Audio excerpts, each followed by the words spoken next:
Buenas tardes, sean bienvenidas y bienvenidos a a una conferencia más de la 35ª Semana del Economista. El día de hoy saludamos y agradecemos a las y los participantes que nos acompañan en esta conferencia titulada Escenarios futuros de la descarbonización en México en el marco de una transición energética justa.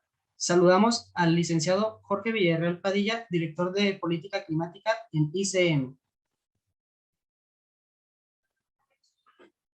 A Valeria Giovanna Espínola González, presidenta de la licenciatura en Economía del Centro Universitario de Ciencias Económico-Administrativas. A continuación, invitamos a Valeria para que nos comparta algunas palabras. Hola a todos, buenas tardes. Primero que nada, pues agradecer al licenciado Villarreal por aceptar dar la conferencia del día de hoy. Yo creo que tratar este tipo de temas es muy importante porque en realidad hemos visto que el mundo está cambiando muy rápido y que las necesidades con ello pues también van cambiando.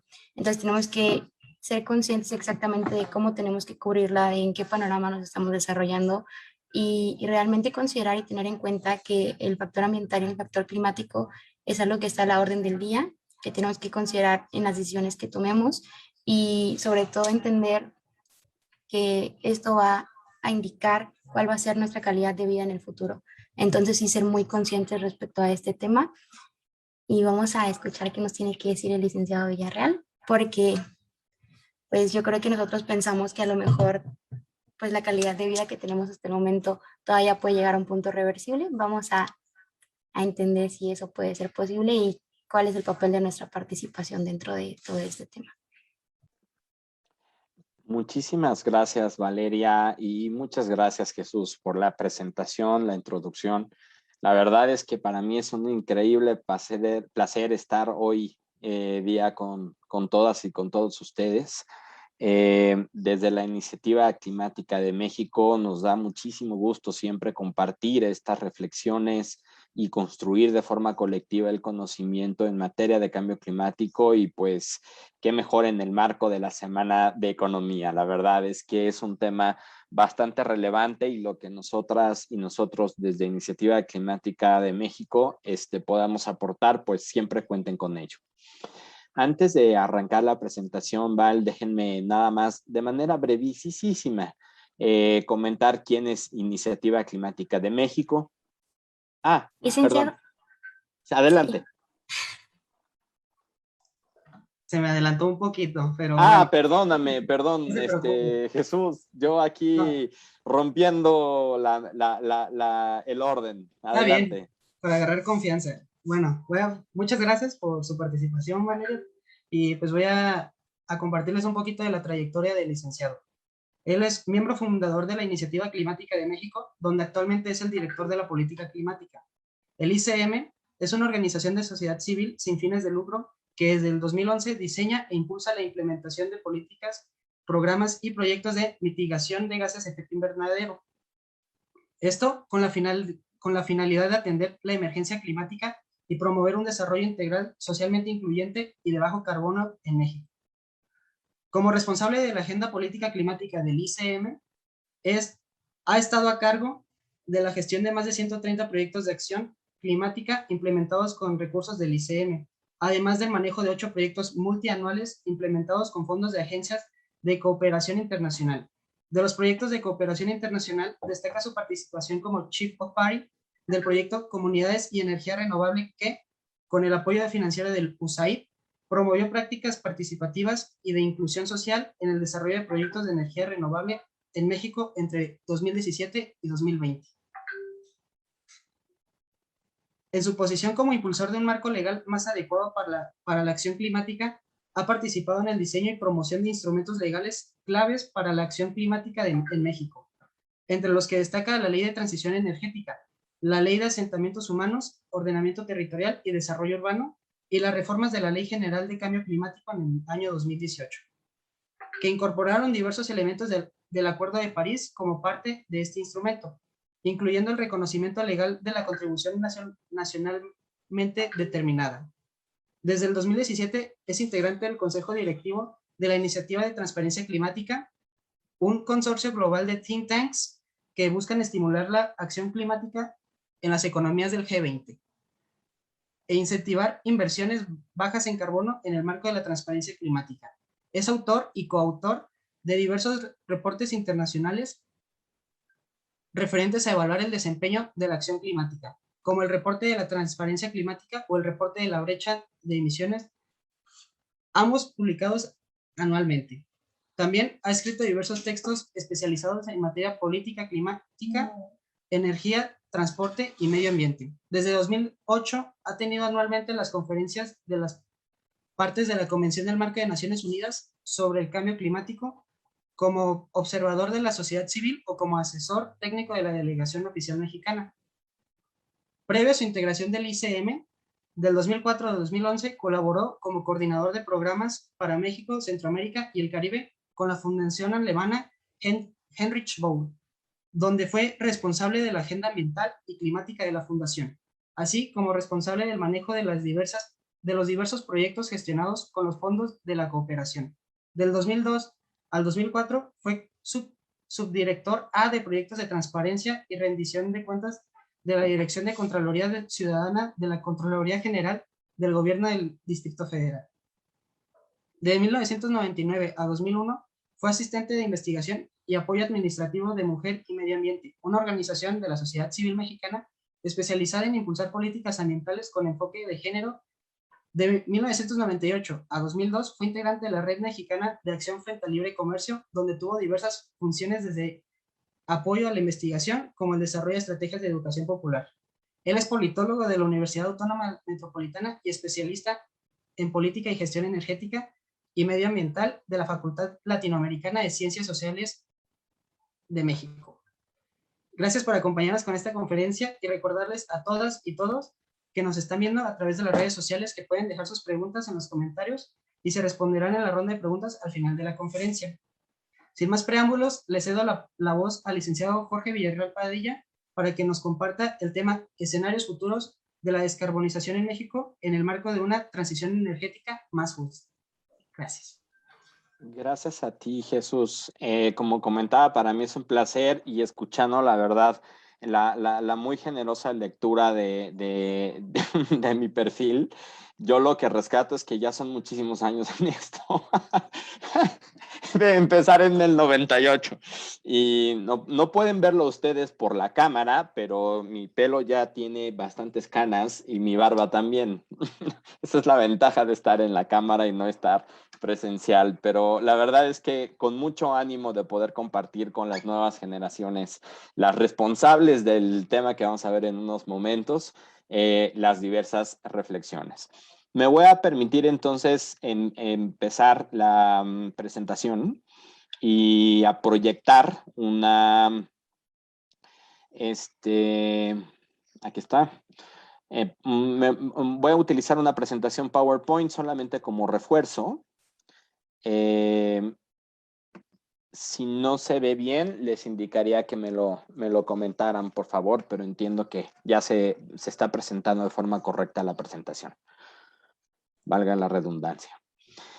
Bueno, escenarios futuros de descarbonización en el marco de la transición energética justa. El primer tema con el que quiero arrancar es el tema de la crisis climática. No me voy a ir muy lejos señalando los cientos y miles de reportes científicos y técnicos que se publican anualmente o que cada semana nosotras y nosotros podemos revisar en varios journals y en varios sitios especializados. Si ustedes, por ejemplo, se meten a la página de The Guardian, que es este portal de un medio bastante interesante, crítico, profundo, serio, técnico del Reino Unido, ahí tienen una sección y para mí es la mejor cobertura que se hace a nivel internacional en materia de cambio climático. Ahí hay una sección de todos los días que se llama Climate Crisis y en esa sección ustedes pueden identificar que cada semana se presentan por lo menos 3 o 4 reportes de altísima trascendencia global en el tema. Es decir, el componente de cambio climático está hoy más que nunca sumamente posicionado, pero por las razones equivocadas y por las razones trágicas. ¿Por qué por las razones equivocadas? Porque la crisis climática ya nos alcanzó. Y el día de hoy quisiera retomar 3 notas que salieron en los periódicos en las primeras planas, ¿no? Las primeras 2, por ejemplo, que están a su lado izquierdo, es una nota del Reforma y otra nota del Universal. Fueron las primeras planas sobre la inundación en la zona metropolitana del Valle de México, principalmente en la colindancia entre el estado de Hidalgo y Ecatepec. Vean ustedes las imágenes.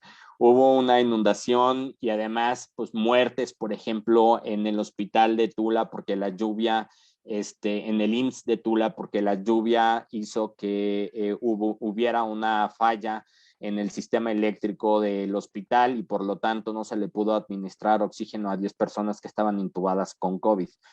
O sea, la noticia me parece tragiquísima por muchas razones. O sea, no solamente por la lamentable muerte de estas 10 personas, sino que también eso es un impacto directo del calentamiento global, ya respaldado por la ciencia, está completamente vinculado a la crisis climática y nadie habla de la crisis climática.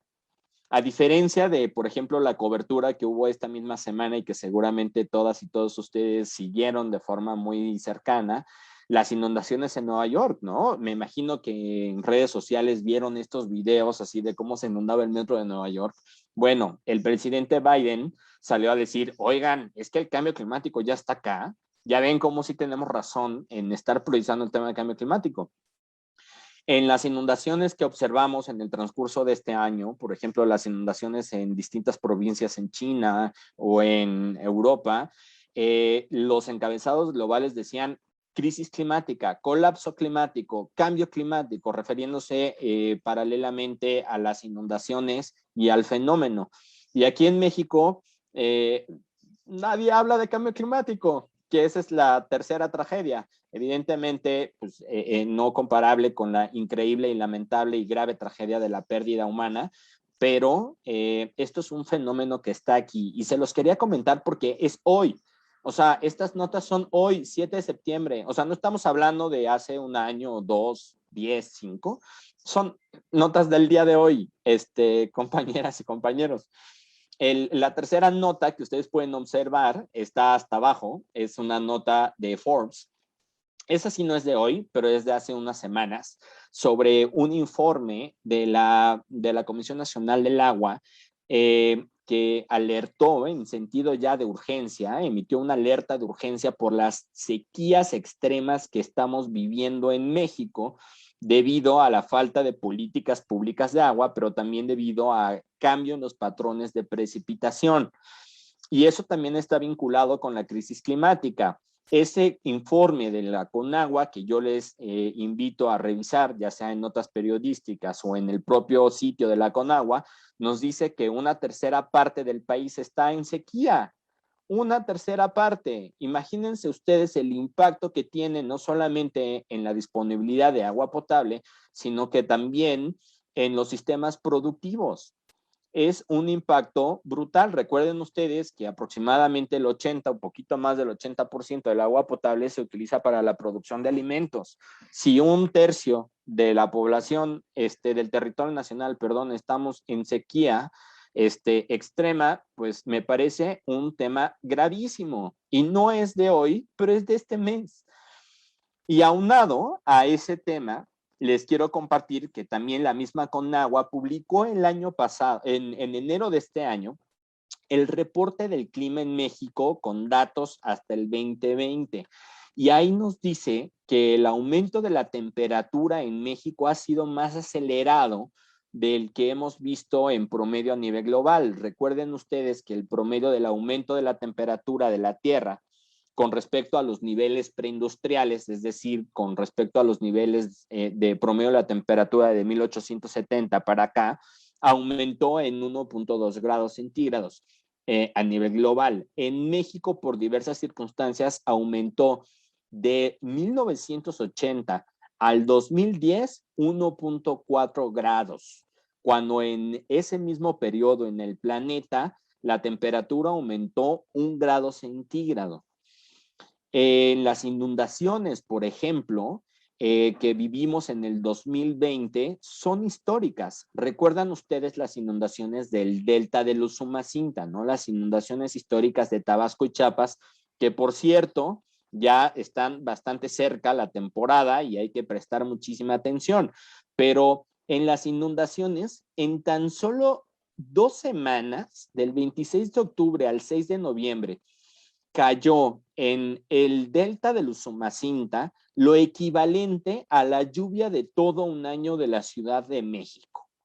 Imagínense ustedes. En cuanto a ciclones, también la Conagua nos informó que se rompió el récord de ciclones en el Océano Atlántico con 30 fenómenos, el récord histórico, y es la mayor cantidad de eventos que hemos registrado de esta naturaleza en una sola temporada, en el 2020.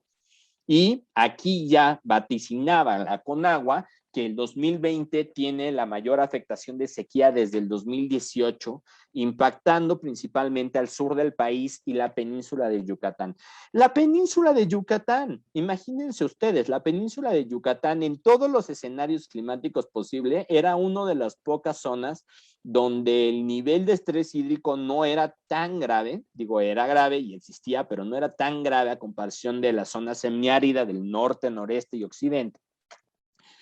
Pero aquí ya los fenómenos de la sequía extrema que estamos viendo a más de la mitad del año, pues solamente corroboran el lamentable y grave diagnóstico y acertado diagnóstico de la Conagua sobre la crisis climática en México.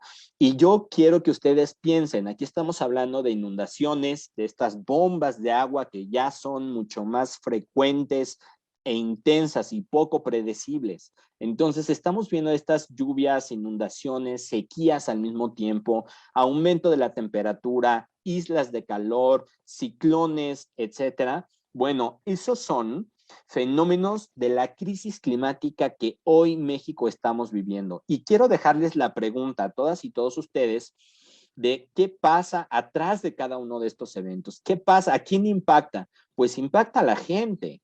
Evidentemente impacta los sistemas naturales, económicos, etcétera, pero nos impacta a todas y todos. O sea, atrás de estas notas de periódico o atrás de estos datos hay personas. Y eso es muy importante siempre tenerlo en cuenta. ¿Por qué? Porque el cambio climático nos afecta a todas y todos, nos afecta, pero de forma diferenciada. Afecta de forma distinta a mujeres y forma distinta a hombres. Nos afecta de forma distinta si vivimos en una zona rural o urbana o una zona periurbana. Nos afecta si somos pobres, si somos, o sea, si estamos en el decil más alto de ingresos o en el decil más bajo de ingresos. ¿Por qué? Porque hay una serie de distintas políticas que determinan nuestra vulnerabilidad. Todos esos elementos de la discusión para reducir la exposición a estos riesgos, para reducir la vulnerabilidad, para generar mayor resiliencia frente a estos impactos que vamos a ver con más frecuencia e intensidad a partir del futuro, es de lo que se trata el calentamiento global. Es de lo que se trata el cambio climático y es de lo que se trata en los esfuerzos frente a la crisis climática que hoy estamos viviendo. Y se los quería comentar para que ustedes vean que esto no es un tema de mañana, de 10 años, de 20 años, de a finales de siglo. Esto es un tema del día de hoy. Hoy justamente sale un nuevo reporte sobre los costos del calentamiento global, de la acción y de la inacción. Recuerden ustedes que el primero que se hizo fue por ahí del 2007 aproximadamente, lo hizo el economista Sir Nicholas Stern, un análisis de la economía del cambio climático que ha sido fundamental para poder entender el fenómeno, pero el día de hoy se hace un análisis que en función o inspirado en ese componente de la economía del cambio climático, nos dice, lo pueden ver ustedes, o se los voy a poner en unos momentos en la sesión de preguntas y respuestas, se los pongo en el chat, el link, en el que nos dice que el costo de la acción ya al 2100 de cambio climático en un escenario tendencial es de 37% del PIB global. El costo de atender el calentamiento global, el 37% del PIB global. Ustedes son economistas y entienden la dimensión tan dramática de lo que eso implica. Pero espérense, el costo de la inacción del cambio climático al 2100 en un escenario tendencial es de más del 50% del PIB global. ¿De dónde vamos a sacar ese dinero adicional o ese dinero necesario para poder manejar una crisis y un colapso climático de estas dimensiones? Por lo tanto, esperarnos cada vez más tiene mayor costo y ustedes desde la economía lo saben perfecto. Necesitamos tomar las medidas el día de hoy. Y necesitamos tomar medidas en función de lo que nos indica la ciencia. El último reporte del IPCC. El IPCC salió publicado hace unos meses. El IPCC es el panel intergubernamental de expertos de cambio climático que obedece a la Convención Marco de Naciones Unidas sobre el Cambio Climático. Es, digamos, el panel de expertos global. ¿Qué hace el panel de expertos? El panel de expertos es gente muy inteligente, mujeres y hombres increíblemente inteligentes, pero lo que hacen es recopilar todos los análisis, los papers científicos alrededor del cambio climático y lo sistematizan y lo traducen a un informe. Ese informe fue el que se presentó, se llama La Ciencia del Cambio Climático. Ese informe se presentó hace unos meses y es parte de un informe más amplio y global que se va a llamar el sexto reporte de evaluación del cambio climático. Será la sexta edición y se hace cada 8 años. Pero este avance de la ciencia del cambio climático recogió 14,000 artículos científicos arbitrados y todos ellos están resumidos en estas dos gráficas que les presento aquí. Esas dos gráficas nos dicen a través del reporte que la crisis climática y el calentamiento global de la Tierra está mucho más cerca de lo que habíamos estimado originalmente. Hace 8 años, todos los artículos científicos nos decían que, por ejemplo, un incremento de la temperatura de la Tierra de 1.5 grados centígrados lo íbamos a ver hasta hasta mediados de siglo, por ahí del 2050, en esta columna del medio de la gráfica de la tabla que tienen a su izquierda. Entonces, este reporte nos dice, ¿qué creen? Pues ya no, o sea, no es hasta el 2050, es en el 2030. El 1.5 ya está aquí en los diversos escenarios y nos presenta 5 distintos escenarios que son los que están resumidos en la tabla, en la gráfica de la derecha, ¿no? El escenario de un incremento de la temperatura arriba de los 4 grados centígrados, un incremento de la temperatura arriba de los 3 grados, un incremento arriba de los 2 grados, un incremento arriba del 1.8 y un incremento del 1.4 1.5 grados centígrados. El escenario de abajo es un escenario hasta el día de hoy poco probable, pero aún alcanzable, y eso es lo que nos dice el informe. Si nosotros continuamos tendencialmente las emisiones globales, vamos a estar en un escenario muy similar a este, arriba de los 3.6 grados centígrados, con las políticas actuales ya de mitigación de los gases de efecto invernadero, que son los que generan el calentamiento global, que también es lo que nos dice el reporte. Es inequívoco inequívoca la evidencia científica de que somos nosotras y nosotros los causantes de este fenómeno y que evidentemente las concentraciones de gases de efecto invernadero son las que impactan directamente el aumento de la temperatura. Entonces, pues el informe del IPCC nos dice, ya viene el calentamiento global y viene más rápido y viene más fuerte, pero todavía hay una ligera esperanza para poder detenerlo. Estas son las proyecciones que les mencionaba. Las proyecciones de calentamiento global hacia finales de siglo. Nosotros estamos aquí, ya en el pico de emisiones globales. Si nosotros mantenemos las políticas actuales sin hacer más o adicional, estaremos en un escenario de entre 2.7, 3.1 o posiblemente arribita. Si nosotros estamos cumpliendo totalmente nuestros compromisos en el marco de las negociaciones internacionales, en el marco del Acuerdo de París, estaremos arriba de un escenario de 2.4 grados centígrados. Si nosotros cumplimos los compromisos de emisiones netas cero hacia el 2050, estaremos en un escenario de 2 grados, y si estamos en un escenario ya del 1.5 por abajo, así muy, muy ambicioso, bueno, pues ya estamos más o menos en el lugar seguro que nos indica la ciencia, que todavía podemos manejar, podemos, pero ya vieron ustedes los impactos que hemos visto el día de hoy. Es como dice Obama, nosotros somos ya la primera generación en la humanidad que estamos observando con tanta contundencia el impacto del calentamiento global, y la única y la última generación en poder frenarlo.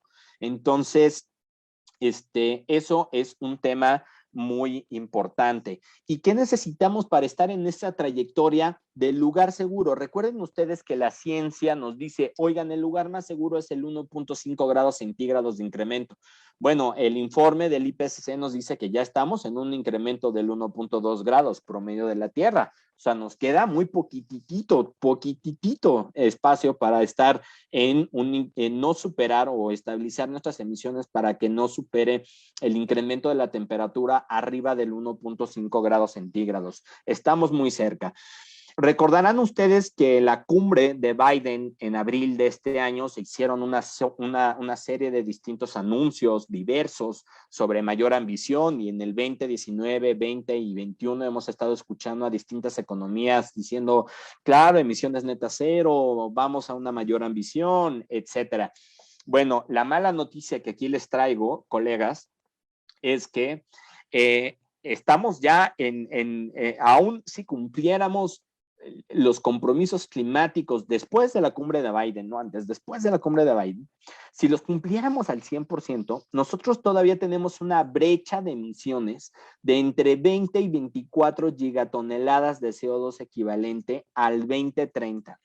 Es decir, adicionalmente a los esfuerzos de mitigación de gases de efecto invernadero que tenemos ya en el mundo hoy, el día de hoy, 7 de septiembre, adicional a eso tenemos que reducir al 2030 entre 20 y 24 gigatoneladas de CO2 equivalente. ¿Qué significa para estar en esta trayectoria del 1.5 y estar en el lugar más de menos riesgo? No quiere decir que no vaya a haber impacto. El impacto ya está hoy, ya lo vimos en las primeras láminas. De menos riesgo y de menor profundidad de ese riesgo. ¿Qué significan estas 20-24 gigatoneladas de CO2 equivalente? Pues significan, para ponerlo en términos más, para ejemplificar mejor, por ejemplo, las emisiones totales de Estados Unidos anuales son aproximadamente 6 gigatoneladas. Las emisiones de México el día de hoy son 0.8 gigatoneladas. Las emisiones de Japón son 1 gigatonelada. Las emisiones totales de la Unión Europea del sector transporte, incluyendo transporte en tierra, aviación y marítimo, son de 1 gigatonelada. Es decir, tendríamos que estar reduciendo adicional a los esfuerzos del día de hoy al 2030, que está en la puerta de la esquina, aproximadamente 3 veces las emisiones totales de Estados Unidos adicionales. Y perdón que haga tanto énfasis en lo adicional, pero quiero dar el sentido de alerta y evidentemente de urgencia. Esta gráfica explica bastante bien esta brecha. Estamos en esta trayectoria azul. Si cumpliéramos al 100% con lo que necesitamos, con lo que nos hemos comprometido el día de hoy en el marco del Acuerdo de París, y esto es lo que necesitamos. Es increíblemente grande la brecha de emisiones al día de hoy.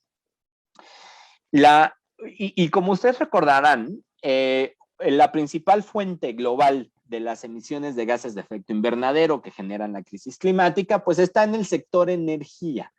Y este año también se publicó un informe muy importante a nivel global, que es el informe de emisiones netas cero al 2050 de la Agencia Internacional de Energía. Esta es la primera vez en la historia que la Agencia Internacional de Energía indica que tenemos que alcanzar emisiones netas cero en el sector energético a nivel global, y hace una serie de supuestos para poder encaminarnos a esa trayectoria. La Agencia Internacional de Energía nos dice cómo tiene que comportarse la reducción de la oferta petrolera de aquí al 2050. Se tiene que cortar evidentemente a muchísimo más de la mitad, eso es evidente. Y lo mismo, la demanda de los minerales para aquella producción de la generación eléctrica y de la generación eléctrica con fuentes renovables, la participación de solar fotovoltaica y de viento en la generación eléctrica tiene que pasar a un 10% de la participación global a un 68% aproximadamente a nivel global en el 2050.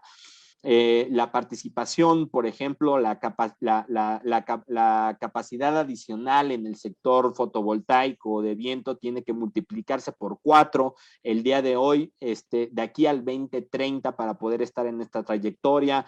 Las ventas de carros eléctricos se tienen que multiplicar por 18 del día de hoy al 2030 a nivel global. La intensidad energética por PIB tiene que reducirse 4% por año de aquí al 2030 para poder estar en esa trayectoria. ¿Cuál es el nivel que queremos alcanzar? Queremos alcanzar una trayectoria global que ponga las emisiones en el mundo a la mitad al 2030 y emisiones netas cero al 2050. De lo contrario, no estaremos en esta trayectoria del 1.5 grados centígrados, que es el lugar seguro donde la ciencia nos dice que los efectos serán menos devastadores. Y si lo quieren ver desde una perspectiva económica, bueno, es el lugar en donde todavía económicamente es manejable el riesgo financiero y el costo en términos de PIB global que vamos a estar observando para poder enfrentar el colapso climático. México, desde esa perspectiva, no está en los niveles requeridos globalmente para poder atender la crisis climática. Nuestra NDC, ¿qué es la NDC? Es nuestros compromisos climáticos en la contribución nacionalmente determinada, es nuestro compromiso climático que le comunicamos a la Convención Marco de Naciones Unidas en el marco del Acuerdo de París. Es básicamente lo que México se ha comprometido en materia de cambio climático. Bueno, nuestro compromiso de cambio climático nos coloca en una trayectoria insuficiente para poder cumplir con el Acuerdo de París y sus objetivos de largo plazo, que son 3, ¿no? Es estabilizar las emisiones para que la temperatura esté por debajo de los 2 grados y del 1.5 grados centígrados. Generar mayor resiliencia, incrementar el flujo financiero a 100 billones de dólares al 2030. Entonces, para cumplir los objetivos de París, la NDC México es insuficiente. Si el mundo emitiera los niveles de gases de efecto invernadero comprometidos por México en la NDC, estaríamos en un escenario de un incremento de la temperatura arriba de los 3 grados centígrados, de hecho de 3.4 grados centígrados, lo que es inmanejable económicamente y evidentemente social y ambientalmente por mucho, ¿no? México, en ese sentido, no está en esta trayectoria, nos encontramos muy lejos de lo requerido. ¿Qué tiene que pasar en nuestro país para poder estar en esta trayectoria del 1.5 grados centígrados? Nosotros en Iniciativa Climática de México, las NDCs, las contribuciones y los compromisos de México están expresados en una reducción de emisiones porcentual en función de la línea base. Para nosotros, la línea base significa es la trayectoria, la proyección de emisiones de gases de efecto invernadero en un escenario de no hacer nada.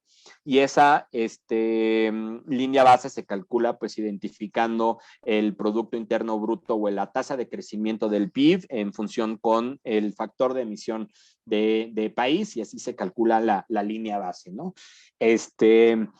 Pero para nosotros la línea base pues, puede ser modificada porque como está sujeta a la perspectiva de crecimiento de país, pues si Hacienda dice que vamos a crecer a una tasa de 4% o de 6%, pues entonces las emisiones se te van hasta el cielo y entonces tu porcentaje de reducción, que es el 22%, que es el que has comprometido en tu NDC, pues ese porcentaje de reducción estabiliza las emisiones de tal forma que casi cumples sin hacer prácticamente nada tu compromiso climático.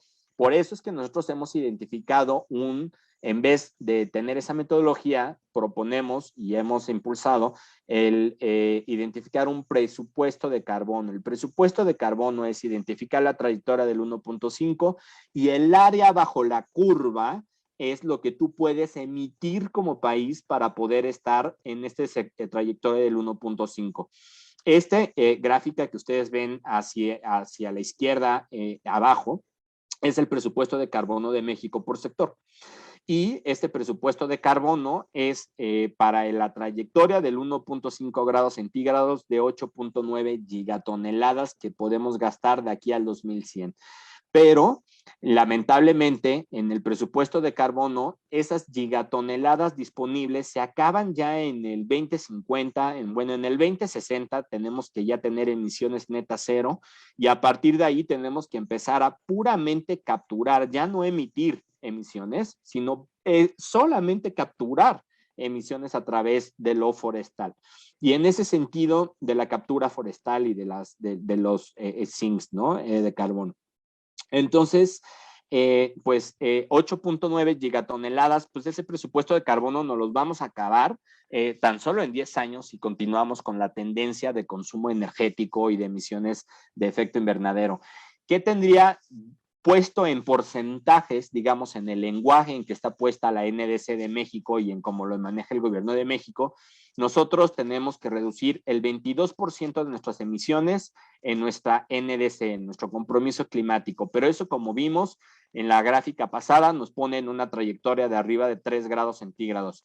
Para estar en la trayectoria del 1.5 grados centígrados, las emisiones de México tienen que estabilizarse en 450 millones al 2030, millones de toneladas de CO2 equivalente al 2030, y eso significa que tendríamos sobre la línea base publicada en la NDC, tendríamos que estar reduciendo 55% nuestras emisiones y no 22%. Es decir, las emisiones tienen que estar por debajo de la mitad. Y evidentemente, pues ya estamos hoy día en el pico de emisiones. Y sectores tan importantes para el desarrollo social inclusivo y el crecimiento económico, como el sector de energía, el transporte, la industria y el petróleo, tienen un presupuesto bastante limitado si queremos estar en esta trayectoria del 1.5.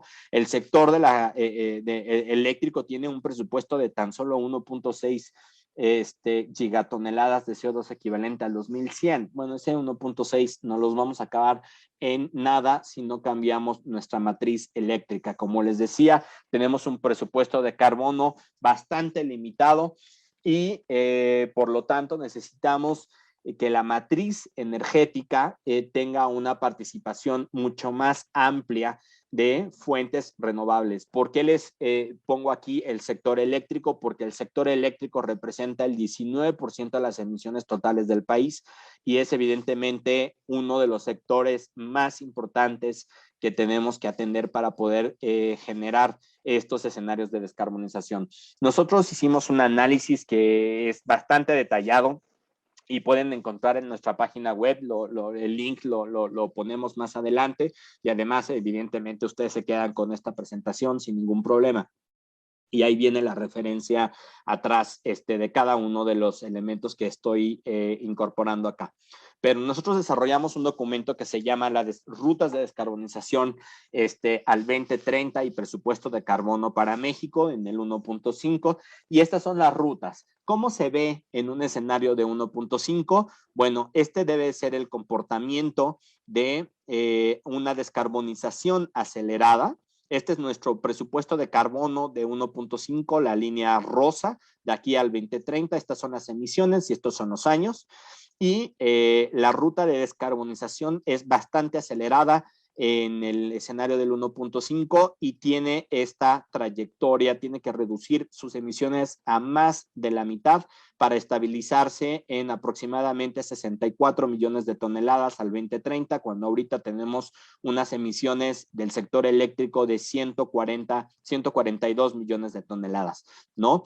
Es la línea gris que ustedes ven aquí, es la trayectoria de emisiones tendencial.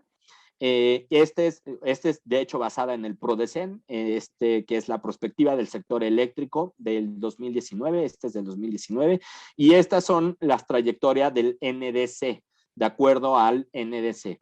Es decir, la brecha entre lo propuesto por el gobierno federal a lo que necesitamos para el 1.5 es bastante. Incluso para los 2 grados centígrados el sector eléctrico no se encuentra alineado y hay un incremento de las emisiones. ¿Por qué? Porque la política actual del sector eléctrico está en función de una mayor promoción de las fuentes fósiles, que son las principales causantes de las emisiones o las principales emisoras de gases de efecto invernadero y otros contaminantes criterio que tienen impacto en la salud pública. ¿Cómo se ve en ese sentido en el futuro, en el 2050, la matriz energética? Pues este es el futuro de la matriz eléctrica. Como ustedes pueden ver, la generación hidroeléctrica se mantiene más o menos constante. La participación del gas, que es esta, se reduce de forma bastante considerable. El diésel y el heavy oil prácticamente estas heavy oil, el diésel y el carbón deben desaparecer completamente de la matriz y hay una participación incremental y sustantiva aquí al 2050 para este escenario de descarbonización de solar y eólica. Y aquí está justamente la demanda, aquí está en porcentaje y por año, y aquí está puesto en la generación eléctrica por año. Entonces, nosotros observamos que la generación en función de las diversas tecnologías que tienen que poder observarse para poder estabilizar en el escenario de 1.5. Evidentemente hay un incremento de la demanda energética, por eso la curva está hacia arriba, pero es una demanda que está cubierta desde tecnologías de descarbonización. Aquí tenemos nuevamente el gas, que tiene que ir hacia la baja y tiene que limitarse. Si no lo limitamos ahora, es una tecnología que se llama o es un activo varado. Estaríamos pagando algo que no solamente vamos a utilizar, sino que nos está causando un alto daño. Y recordarán que las inversiones de CFE prospectadas en el día de hoy, solamente en el sector eléctrico de capacidad adicional, son 6 plantas de ciclo combinado de gas. Así es que no tiene ningún sentido económico, no tiene, porque son el costo nivelado entre gas y energía, por ejemplo, solar, o eólica es bastante diferencial, ¿no? El megawatt hora, por ejemplo, en costo nivelado de una planta de gas con ciclo combinado en el mejor escenario es aproximadamente 60 en un rango entre 43 y 63 dólares el megawatt hora. Y los precios en la subasta energética, en la tercera y última subasta energética en el 2018 de las tecnologías renovables promediaron 23. E incluso hubo precios de hasta 13 en las subastas, hasta 13 dólares el megawatt hora. No se compara en costo absolutamente nada las tecnologías de fuente fósil con las tecnologías renovables. Así es que en términos de economía, de costos, no son competitivas en términos ambientales, y ni siquiera estamos incorporando las externalidades ambientales. En términos ambientales son tienen que quedar completamente fuera en un escenario del 1.5 para evitar la crisis climática, y en términos ambientales, por supuesto, tienen una mucho mayor ventaja por la reducción de sus emisiones de gases de efecto invernadero, pero también de contaminantes criterio que generan las fuentes fósiles y que causan muchas comorbilidades en salud pública. Y esto es de la demanda energética lo que tiene que cubrir la eficiencia energética, así es que no se vayan con la finta de que una mayor eficiencia nos va a meter en una trayectoria del 1.5. No. Es muy importante la eficiencia energética, pero también que la generación que se haga tiene que hacerse desde una perspectiva con una muchísimo mayor participación de fuentes renovables. Entonces, esta es, colegas, cómo se ve en el futuro la matriz eléctrica en un escenario de 1.5. Estos son los costos. Esta es la curva de costos marginal. es decir, lo que nos dice cuál es la medida más costo-benéfica desde una perspectiva climática, cuál es lo que nos da mayor potencial de reducción de emisiones y menor costo. Y evidentemente, lo que está en el lado izquierdo hacia abajo, pues son los costos marginales, prácticamente de cero y hacia abajo, y por lo tanto son los más costo efectivos. Por lo tanto, desde una perspectiva económica, el viento, la energía fotovoltaica y la energía geotérmica son las más costo efectivas en función de los costos altos incrementales que tienen otras opciones que son importantes con alto potencial, con altos costos, pero menor potencial de mitigación, como la generación distribuida hoy, la generación hidroeléctrica, la solar térmica y el almacenamiento. La generación distribuida, nada más hay que decir que esta es la foto de la generación distribuida en el 2030, pero hace 10 años los costos de la generación distribuida estaban increíblemente altos y se han reducido a por lo menos la mitad en los últimos 8 años, y estos costos de la generación distribuida, en la medida en que haya una mayor economía de escala, pues se van a ir disminuyendo de forma importante. En el sector de petróleo y gas, evidentemente, hay también una ventana de oportunidad muy importante para reducir por lo menos 48 millones de toneladas. Y ahí, evidentemente, el tema de dejar de depender de la refinación es esencial. La refinación no tiene ningún sentido ambiental de ninguna forma y bajo ninguna circunstancia. Y además hay temas de cogeneración eficiente y reducir las fugas de metano en las plantas de extracción en los pozos petroleros es necesario. El tema de la fuga de gases de metano es un tema central. Recordarán que además el metano es uno de los gases que tiene un efecto potenciador de calentamiento global muchísimo más alto que el CO2, y por lo tanto tiene un impacto mayor. Se encuentra en menor cantidad, pero tiene un impacto mayor, y los pozos petroleros emiten altas cantidades de metano que se fugan a la atmósfera, no se queman, como dice Pemex, se fugan a la atmósfera y no se queman porque no hay un incremento de las emisiones de los NOxes, y por lo tanto no hay quema, entonces hay fuga. Y eso pues ya se está convirtiendo en un problema global, y desde una perspectiva de reducir emisiones de petróleo y gas, todo este lado que nosotros vemos por acá es la generación. Aquí hay algo de captura, que es muy poco, pero todos estos elementos que están de una forma mucho más costo efectiva es la cogeneración, tanto en refinación como en procesamiento de gas natural, como también en la extracción y en la producción petrolera. Eso es en el sector de petróleo y gas. Y en el sector del transporte, también, el sector de transporte representa el 22% de las emisiones de gases de efecto invernadero totales.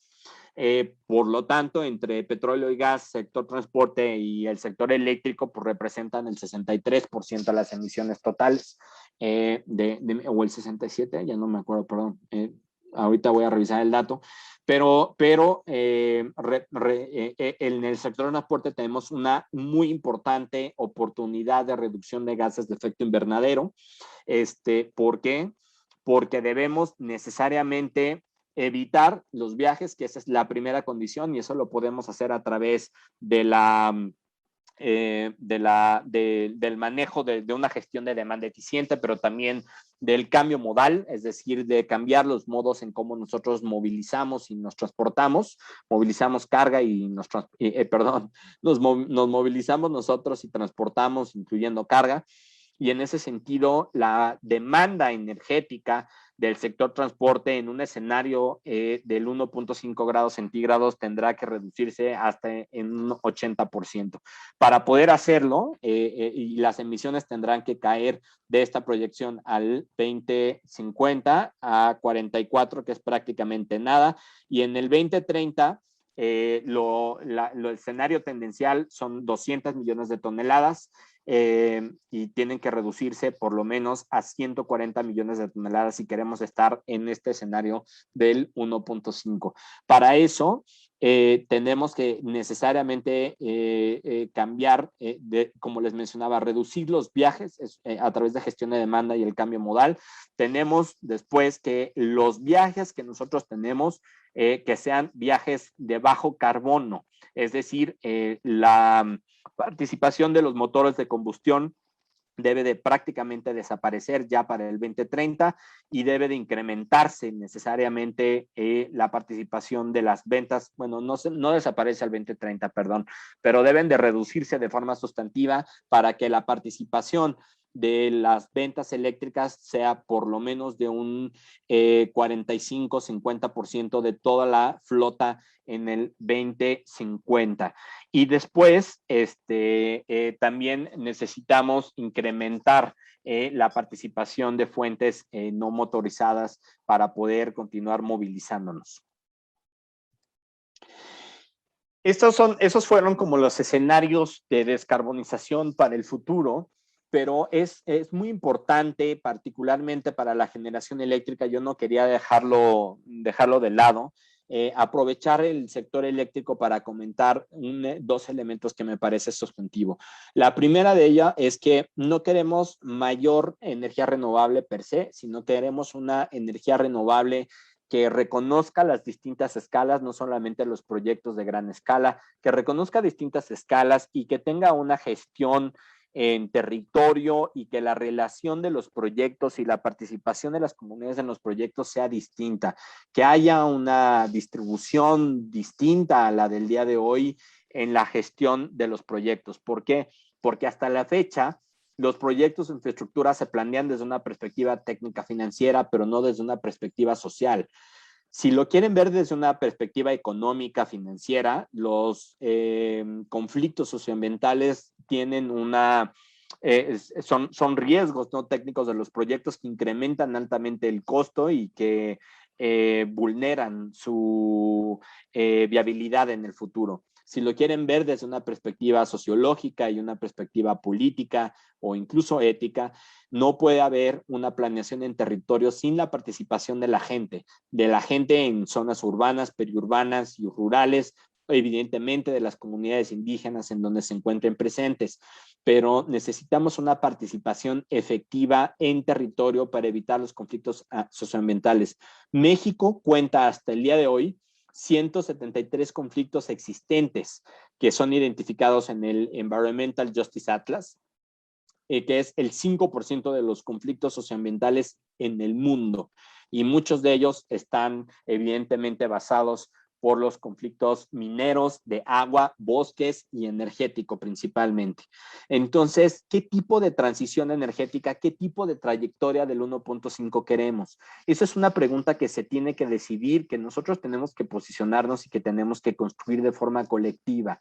Nuestra propuesta no solamente es identificar las rutas sectoriales de descarbonización acelerada, sino que las diversas tecnologías y los proyectos que se lleven a cabo en ese escenario del 1.5 se hagan desde una perspectiva de transición energética justa.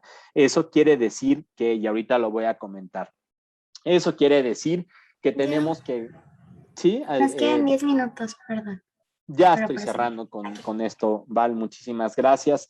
Esto quiere decir que requerimos justicia distribuida, es decir, que necesitamos un reparto distinto de los costos y los beneficios de la transición energética entre los distintos sectores y actores, un reparto mucho más equitativo, donde la gestión del territorio y donde el impacto evidentemente sea contabilizado, pero también que las formas y los procedimientos alrededor del desarrollo de un proyecto de infraestructura de bajo carbono necesariamente contengan esta distribución distinta de costos y beneficios. Después también un reconocimiento a que hay múltiples maneras en que el sistema energético existente ha generado injusticias y es necesario mitigar y reparar.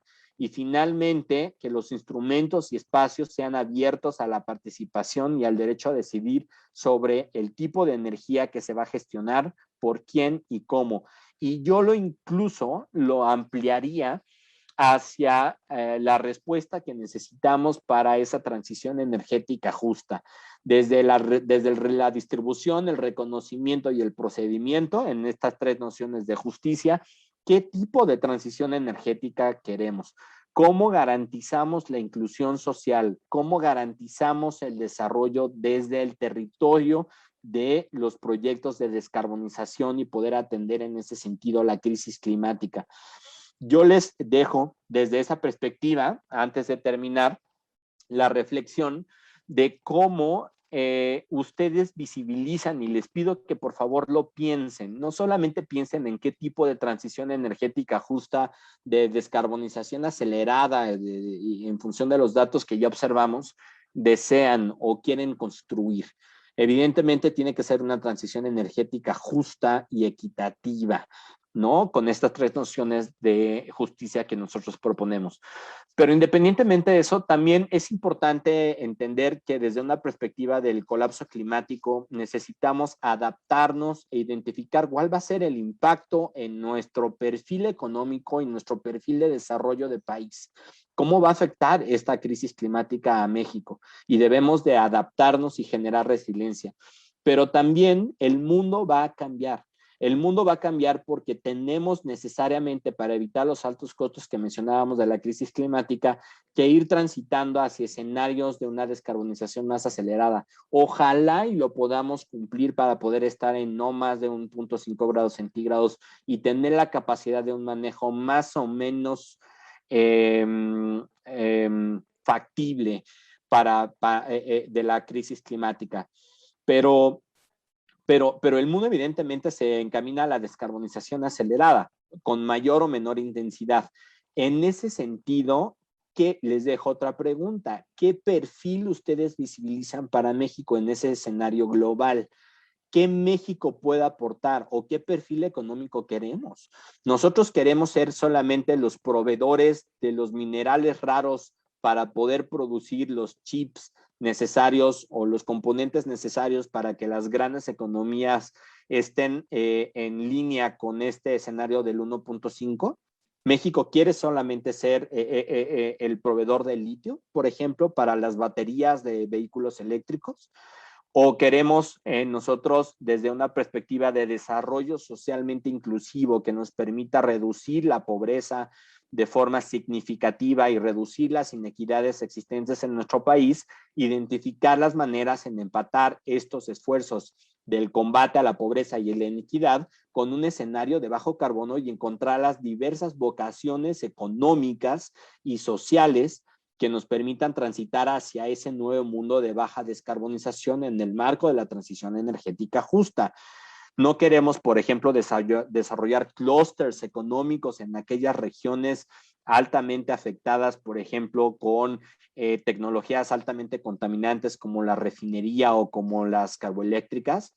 No sería conveniente retirar, por ejemplo, las carboeléctricas y las plantas termoeléctricas que son altamente contaminantes, son viejas y altamente costosas, con no solamente fuentes de energía renovables, sino, por ejemplo, una industria que nos permita generar los componentes para poder dentro del propio país abastecer nuestras necesidades de bajo carbono y paralelamente generar empleos e incrementar y atender la lacerante pobreza existente en diversas regiones en nuestro país. Esas son las preguntas que yo quiero dejarles aquí a ustedes, a todas y todos ustedes, porque son las preguntas donde la voz que tienen actualmente ustedes es significativa y determinante. Y lo quiero poner así con mayúsculas para poder determinar y definir hacia dónde queremos construir nuestra vocación de bajo carbono, qué tipo de transición energética queremos y cómo queremos desde una perspectiva transgeneracional no agredir y transgredir los derechos de las futuras generaciones y por lo tanto sí estar en una descarbonización acelerada, pero paralelamente atender las inequidades y la pobreza existente en nuestro país. Son preguntas muy complejas de resolver, pero ustedes están en el lugar correcto en que la decisión que tome México como país sobre estas preguntas está en ustedes. Ustedes se encargarán de alguna u otra forma, a través del voto, a través de la presión pública, a través del análisis académico, a través de una ONG, a través del movimiento, a través de movilizarse, a través de generar marchas, a través de generar conciencia, a través de distintas formas. La decisión de esas preguntas está en ustedes. Y yo se las quiero poner en sus manos, porque evidentemente nosotros estamos haciendo, nuestra generación, lo que nos alcanza y evidentemente no lo estamos haciendo bien porque tenemos ese colapso climático que vimos al arranque de esta charla.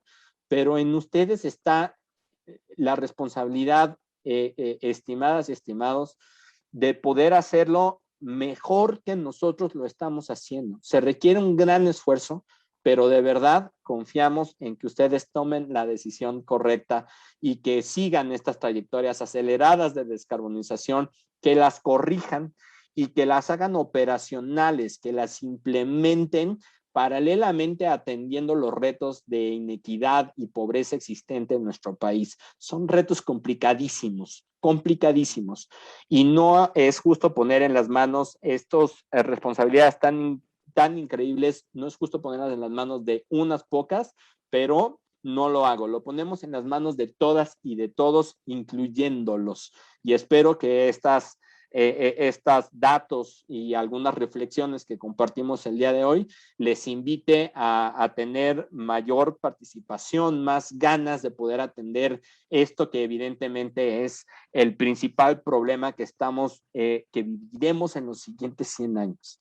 Ya vimos cómo nos impacta un problema como el COVID, pero lo vemos diario con el cambio climático. Es visible, es hoy, es tangible. Entonces, yo les invito a todas y todos a tomar la responsabilidad en sus manos. Así es que vamos para adelante. Y vamos para adelante de forma descarbonizada, además. Descarbonizada de forma acelerada. Y en el marco de una transición energética justa que atienda las inequidades y la pobreza existente en nuestro país, que evidentemente tiene que hacerse. Lo dejo aquí para preguntas, para abrir el diálogo entre todas y todos nosotros. Sí, muchísimas gracias por la participación. Pues sin duda son datos reales y contundentes que nos han dejado reflexionando mucho y además estas preguntas también creo que van a ser pues, prioritarias, ¿no? Para nuestros próximos trabajos y demás asuntos académicos. Bueno, comenzaremos con la ronda de preguntas. No sé si le parezca que le haga una pregunta y la responde o le hago varias. Como ustedes deseen manejarlo, yo estoy muy abierto, sin ningún problema. Muy bien, pues yo digo que una y una. Órale, ándale. Iniciamos.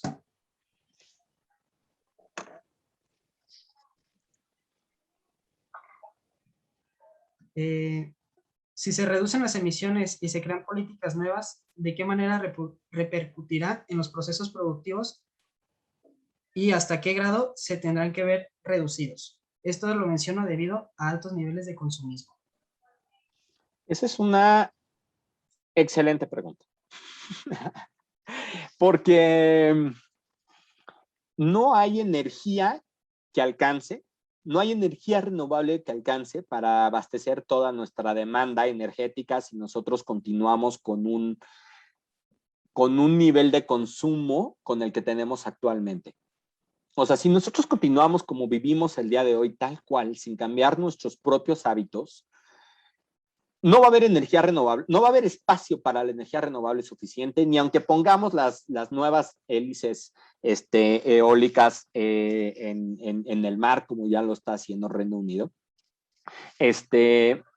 Pero tampoco va a haber eficiencia energética que alcance, ni recursos ni minerales necesarios para poder generar los componentes de la electromovilidad o de la energía renovable, de los paneles fotovoltaicos que nos alcancen para poder abastecer nuestras necesidades si continuamos con esos hábitos de consumo. La pregunta de la repercusión y el impacto de las políticas de descarbonización es altamente importante, no solamente porque nos pone en perspectiva esto. primero, no hay política de cambio climático que alcance si no cambiamos los hábitos de consumo. Eso es evidente.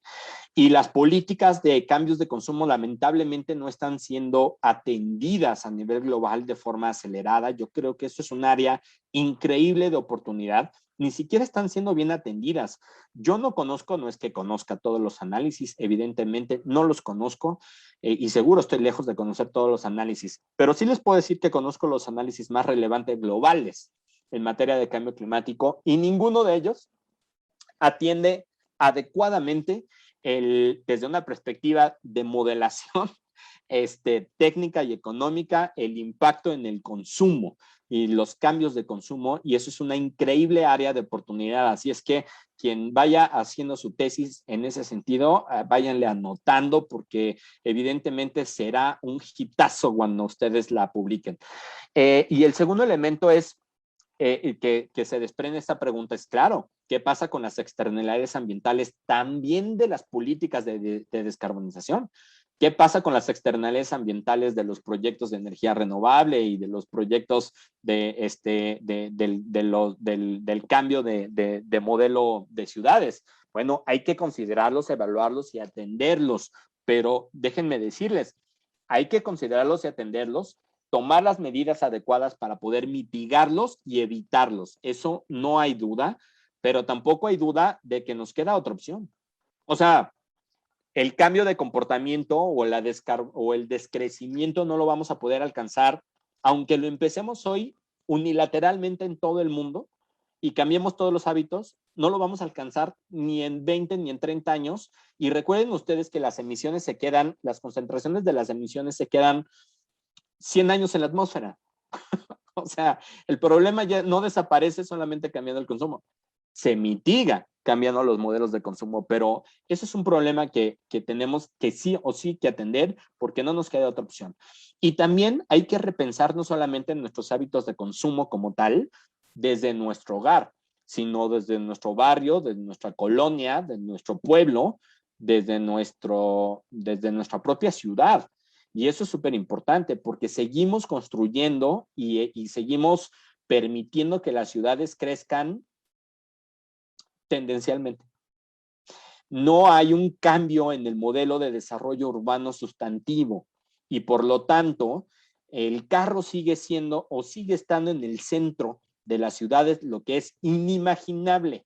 No hay forma en que alcancemos esta descarbonización acelerada y nos mantengamos en las trayectorias del 1.5 si el carro sigue siendo el amo y señor de la ciudad. ¿No se les hace increíble que las ciudades estén diseñadas en función de las calles donde pasa un carro y no en función de nuestro disfrute, de nuestra necesidad peatonal, de nuestra necesidad de consumo local? O sea, priorizamos el carro y lo que eso genera de emisiones y la exclusividad, además de traer un carro, lo priorizamos frente a nuestra necesidad de comer, educarnos y acceder a la salud. ¿En qué momento sucedió eso? Y las ciudades así están diseñadas. Necesitamos para las grandes ciudades que estarán creciendo, ya se sabrán ustedes los análisis del comportamiento de las zonas urbanas, ahí están los datos de CONAPO. Bueno, pues ahí necesitamos cambiar los modelos de ciudades, generar policentros, quitar a los carros de las calles, y hay toda una serie de planes de movilidad urbana sustentable que hay que implementar, amén de la necesidad de sacar combustión de los autos. O sea, los autos de combustión ya no tienen cabida. Ya las grandes empresas y muchos países y ciudades ya están poniendo sus topes de carros de combustión. Pero eso va paralelo a repensar nuestros hábitos de consumo individuales, que evidentemente los hay. O sea, la diferencia entre comer una carne asada con enchiladas y un nopal con enchiladas es muy significativa, muy significativa. Y en ese sentido, sí hay que repensar los hábitos de consumo, evidentemente, pero también cómo generamos y gestionamos nuestras propias ciudades y nuestros entornos urbanos, rurales o periurbanos. Muy bien, muchas gracias. La siguiente pregunta es, ¿qué políticas podrían ser el conducto a reducir el consumismo?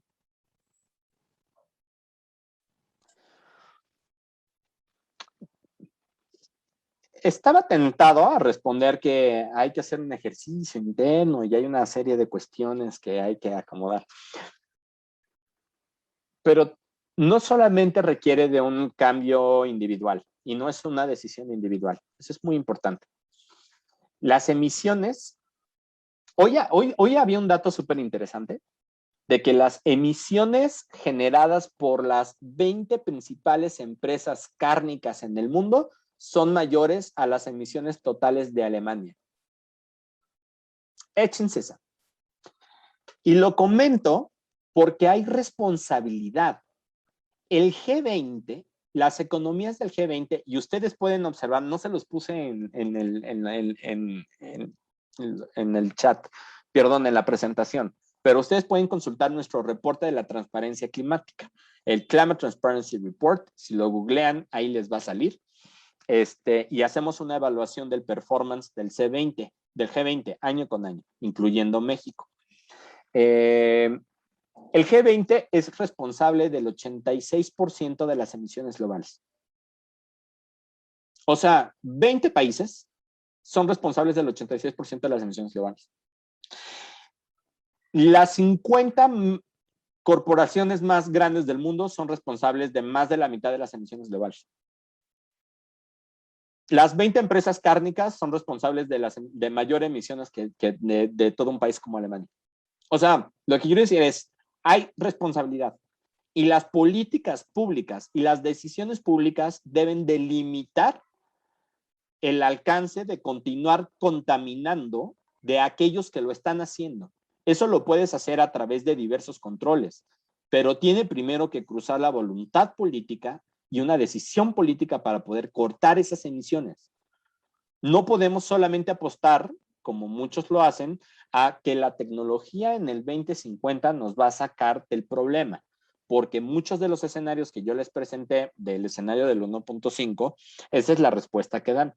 La respuesta es, es que va a haber un desarrollo tecnológico que no conocemos, que nos va a sacar del problema en el 2050. Se me hace altísimamente riesgoso. Pero primero debemos delimitar la responsabilidad, debemos identificar quién es responsable y limitar, evidentemente, los permisos existentes para continuar contaminando. Eso es evidente. Paralelo a la revisión que nosotros tengamos que hacer de nuestros propios hábitos de consumo. O sea, no estoy excluyéndonos. Aquí hay una corresponsabilidad de todas y todos. Y aquí una tonelada o una partícula de CO2 que se emite a la atmósfera vale igual que si la emites tú o que si la emite Shell o ExxonMobil, ¿no? Vale lo mismo. No vale menos ni vale más. Y por lo tanto, sí hay que hacer como un ejercicio. O sea, están las clasiquísimas, no lo quiero poner en caricatura, pero sí, o sea, hacer mucho más eficiente tu consumo de luz. O sea, la pandemia, por ejemplo, nos ha puesto de forma bastante clara la posibilidad de que la movilidad distinta sí se puede. No tenemos que estarnos transportando mucho tiempo de reunión en reunión o a distintos lugares en auto necesariamente, porque puedes consumir local, ¿no? No tienes que ir al súper o a comprar tus necesidades básicas en carro a 15, 20 minutos por el 2x1 que ponga Comercial Mexicana o Walmart o no sé, o Soriana. O sea, consume local. Eso es 1. Reduce tu consumo energético en tu hogar, eso es 2. Reduce tu consumo de agua, eso es 3, porque el agua, recuerden ustedes, se bombea y gran parte del consumo energético eléctrico de las ciudades es el bombeo del agua. Y no necesariamente en la generación eléctrica.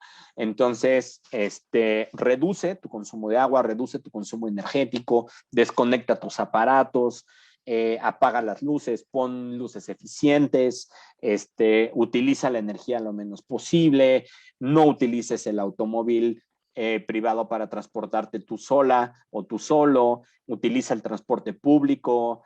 Y si no tienes transporte público adecuado, demanda transporte público adecuado, ¿no? Es tu derecho tener un transporte sustentable, digno y seguro. No nos los están regalando, no es una prebenda, es nuestro derecho. Entonces demanda un transporte público seguro, etcétera.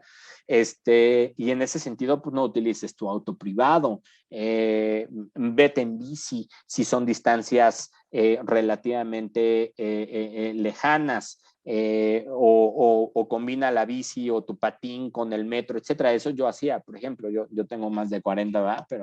Pero ando en patín. No el eléctrico, sino el normal. Y entonces, si voy a distancias muy lejanas, pues doblo mi patín, me subo al metro, me bajo del metro, desdoblo mi patín y vuelvo a andar en patín, ¿no? Sí sudas y lo que quieras, pero oye, pero pues ya no agarras un Uber o no estoy agarrando un auto, ¿no? Come carne en menor cantidad, y la carne que consumas, pues trata de consumirla local, si es posible, calcula tu huella de carbono. Hay una gran cantidad en el internet de calculadoras de huellas de carbono individual. Métete a Google y pon huella de carbono, identifica en dónde estás emitiendo más y cuál es tu huella de carbono y ponte tú una meta para reducirla. O sea, no sé, hay muchos elementos, pero no quiero que se quede solamente en la cosa individual. Eso es, presionen a los responsables de la política pública. Presionen a quienes están emitiendo y generando esos gases de efecto invernadero, porque esa emisión es completamente inequitativa. Son pocos quienes le están haciendo y nos están afectando a muchos y a muchos. Y en ese sentido, ustedes están en la licenciatura de Economía. Tienen todas las herramientas, tienen la juventud, las ganas, la energía, el conocimiento, tienen todo enfrente. Ejerzan esa presión ciudadana, son corresponsables, demanden a las autoridades, demanden a los responsables, o sea, demanden de la demandar, o sea, de pedir, y si hay que demandarlos, pues los demandas también, se alían con los de derecho, pero pidan rendición de cuentas. No dejen que sean solo un tema que les digan, es que tú solo, tu bici, soy vegetariano o soy vegano. No, sí es importante, no lo estoy haciendo menos, es muy importante, pero es igual de importante el poder hacerlo, el poder identificar que hay responsables a nivel global y en este país que están emitiendo más gases de efecto invernadero. CFE es uno. ¿Por qué CFE tiene las termoeléctricas y las carboeléctricas cuando económicamente no son viables, financieramente no son viables, ambientalmente no son viables? ¿Por decisiones ideológicas? Pues no. Independientemente de las filias y fobias. Véanlo desde una perspectiva financiera, económica y ambiental. Y técnica. Porque es una falsedad que sacando las carboeléctricas o las termoeléctricas se desestabiliza la red. La red está suficientemente preparada, de acuerdo a los propios datos del SENACE, que es el operador eléctrico, para poder tener el 35% de la energía renovable de este país sin problema hoy. O sea, no, ¿sabes? Entonces, eso. Ok, muchas gracias. Ahí la siguiente pregunta sería, ¿la energía nuclear es la solución al cambio climático? No. Ahí les va. No es la solución al cambio climático.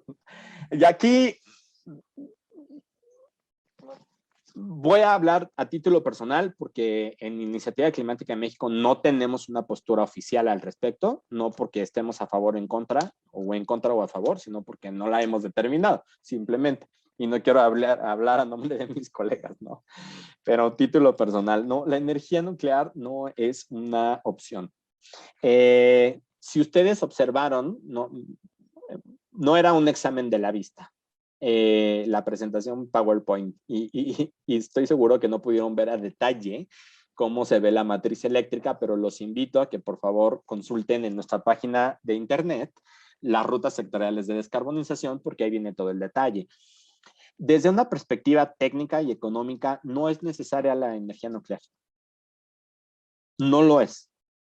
Es una falacia aquellas voces que te dicen que solo con energía nuclear vamos a poder abastecer la demanda. ¿Por qué lo dicen? Pues porque están previendo un incremento de la demanda acelerado con los niveles de consumo que tú tienes ahora. Bueno, tienes que reducir tu demanda, evidentemente, pero económica y técnicamente es viable al 2050 una trayectoria de descarbonización con la capacidad nuclear instalada hoy. O sea, ojo, no es necesario construir más. Con la de hoy, que es el 4% de la participación eléctrica, de la generación eléctrica, ¿no? Y por lo tanto, desde una perspectiva económica y no la necesitas. Desde una perspectiva ambiental, no emiten gases de efecto invernadero, pero tienen una gran cantidad de riesgos ambientales adicionales que en países como México son altamente, que somos altamente vulnerables a yo me la pensaría 4 veces antes de construir una nueva nucleoeléctrica, ¿no? Todos los desechos nucleares pues tienen que depositarse y son desechos nucleares que perduran decenas de años.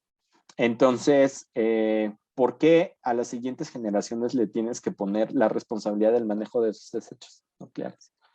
Que son altamente contaminantes y altamente radioactivos si no se utilizan o se manejan de forma correcta. ¿Por qué lo tienes que hacer? Y además son altísimamente costosas las nucleares. O sea, el costo nivelado de la nuclear más barata, la última nuclear más barata construida en el Reino Unido, que es la última en el mundo, es de $230 el megawatt.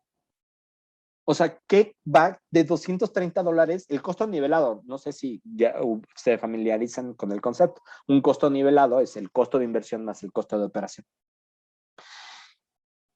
¿Qué va de $13 el megawatt de un proyecto solar a $230 el megawatt de un proyecto nuclear? No hay ningún sentido. Entonces, mejor trabaja desde una perspectiva integral. Tú puedes tener con pura energía renovable, sin la necesidad de incrementar tu capacidad nuclear, y es más, sacando la nuclear en el futuro, tú puedes tener perfectamente tu matriz eléctrica, sin ningún problema. Por eso, no necesitas la energía nuclear. Y además, pues con los temas ambientales de por medio, por ahí si googlean energía nuclear y Jorge Villarreal, perdón por el comercial, pero se van a encontrar un articulito mío que hice hace unos años, hace muchos años, pero pues que no ha cambiado absolutamente nada, lamentablemente. Entonces, no es necesario. Ok. Sería una pregunta más y es, ¿por qué no se toma con más prioridad la prevención al cambio climático? Es una gran pregunta. No tengo muy clara la respuesta, a pesar de que me dedico a eso desde hace tantos años. A ver, ¿por qué no lo hemos interiorizado? Porque como sociedad no lo hemos interiorizado, porque la economía no ha interiorizado los costos de la inacción, y por eso no nos hemos tomado con más prioridad los temas de adaptación. Y además, recuerden ustedes que hasta hace relativamente poco y en algunos otros lugares ha habido grandes fuerzas económicas, destinadas a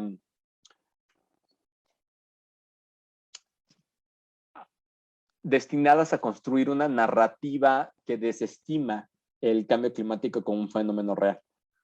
O sea, los famosos negacionistas, ¿no? Trump era un negacionista en un principio. Después le fue cambiando el tono, aunque no creas que es campeón. Pero hay muchos en el Partido Republicano, muchísimas empresas que invierten cientos de millones de dólares en campañas para negar el cambio climático. ¿Por qué? Porque ya vieron ustedes cómo vienen los escenarios de descarbonización y necesitas cortar los privilegios del consumo de combustibles fósiles. Entonces, primero, por eso. Segundo, porque nos enfocamos tanto en una agenda de descarbonización, o sea, en la mitigación del cambio climático, que de manera muy poco adecuada descuidamos adaptación al cambio climático. son pocas las organizaciones en México que trabajan temas de adaptación al cambio climático. No conozco a una sola ONG, nada más para darles un ejemplo, no conozco a una sola ONG en todo el país que exclusivamente trabaje adaptación al cambio climático.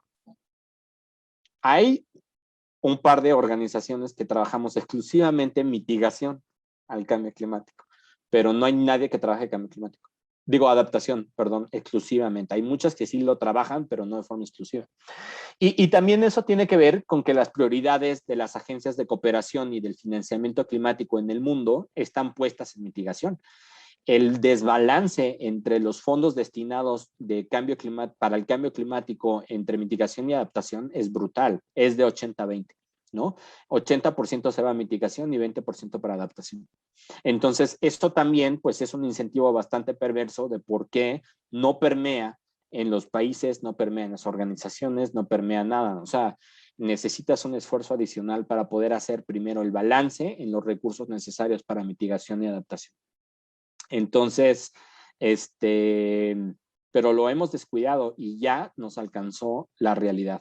Lo vimos en las primeras láminas. O sea, el no haber generado políticas adecuadas de adaptación, pues ahí están las consecuencias. Y de resiliencia, ahí están las consecuencias. Hoy, en un mes los vamos a ver y espero que ojalá y no se acuerden de mí cuando vean las inundaciones en el Usumacinta en septiembre y octubre de nuevo.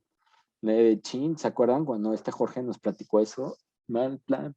Bueno, pues no le hemos entrado, la verdad. Y además es un tema bien complejo, porque si es complejo descarbonizar los sectores productivos por el cambio tecnológico, en adaptación es increíblemente complejo porque tienes que prácticamente identificar las formas de forma colectiva y desde el territorio de cómo te tienes que adaptar y tienes que generar los escenarios de adaptación. O sea, tienes que saber por dónde te va a impactar y cómo te va a impactar. Ahí les recomiendo muchísimo que se metan, le echen un vistazo al Atlas de Riesgos Nacional.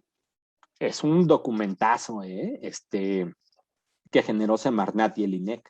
Son documentazo y ahí ustedes pueden observar por dónde vienen los riesgos, ¿no? Y hay muchísimas publicaciones que ha hecho diversas universidades en todo el país sobre los escenarios climáticos, ¿no? Una política de desarrollo de un estado, ya sea de un país o de un estado o de un municipio, tiene necesariamente que considerar forzosamente los escenarios climáticos para poder identificar cómo se tiene que adaptar al cambio climático, cómo tiene que reducir la exposición al riesgo y reducir las vulnerabilidades existentes, que son esos tres conceptos. Acuérdense, es riesgo, exposición al riesgo, resiliencia, vulnerabilidad. O sea, no solamente es adaptación. Una cosa es reducir vulnerabilidades y otra cosa es generar resiliencia y otra cosa es reducir la exposición a riesgo. Entonces, por eso, porque ha sido increíblemente complejo. No solamente tendrías que, no es como en la descarbonización que tienes métricas muy concretas de CO2, o sea, tienes una unidad de medida. En adaptación, ¿cuál es tu unidad de medida? Hay muchas ondas de calor, vectores, cambio de vectores de transmisión de enfermedades, salud pública, inundaciones, fenómenos meteorológicos extremos, etcétera. Y entonces, ¿qué tienes primero? ¿Qué priorizas? ¿Y con qué dinero? Es súper complejo. Perdón que aquí sí divago de plano cañón. Porque no tengo una respuesta tan clara, no le hemos podido meter. Si tuviera la respuesta clara, lo estaría haciendo. De verdad. No se preocupe, igual fue una muy buena respuesta. Sin duda, todo lo que nos expuso en estos momentos es muy importante, pues tenemos que valorizarlo bastante. Y pues ya, para terminar esta conferencia, pues le agradecemos a usted y a todas y todos los presentes por estar aquí. Y los invitamos a la próxima conferencia, que con el nombre que es Tendencias y Perspectiva de la Producción y el Empleo en México y Jalisco. Ya sería todo. Muchísimas gracias, licenciado. Gracias a ti, Jesús. Gracias, Valeria, por la invitación. Y fue un increíble placer estar con ustedes. Espero estemos en contacto y échense un ojito a nuestra página web, iniciativaclimática.org, para que vean todos los diversos productos. Todo lo que les conté, ahí está muchísimo más detallado. ¿Vale? Hagan suyos esos documentos y quedamos en la mejor disposición para cuando nos quieran volver a invitar. No tiene que ser la Semana de Economía. Ustedes háblennos, escríbanos. Estamos completamente abiertos a escucharles y a identificar las formas en que podemos hacer esto de forma colectiva. Gracias nuevamente y que pasen buena tarde.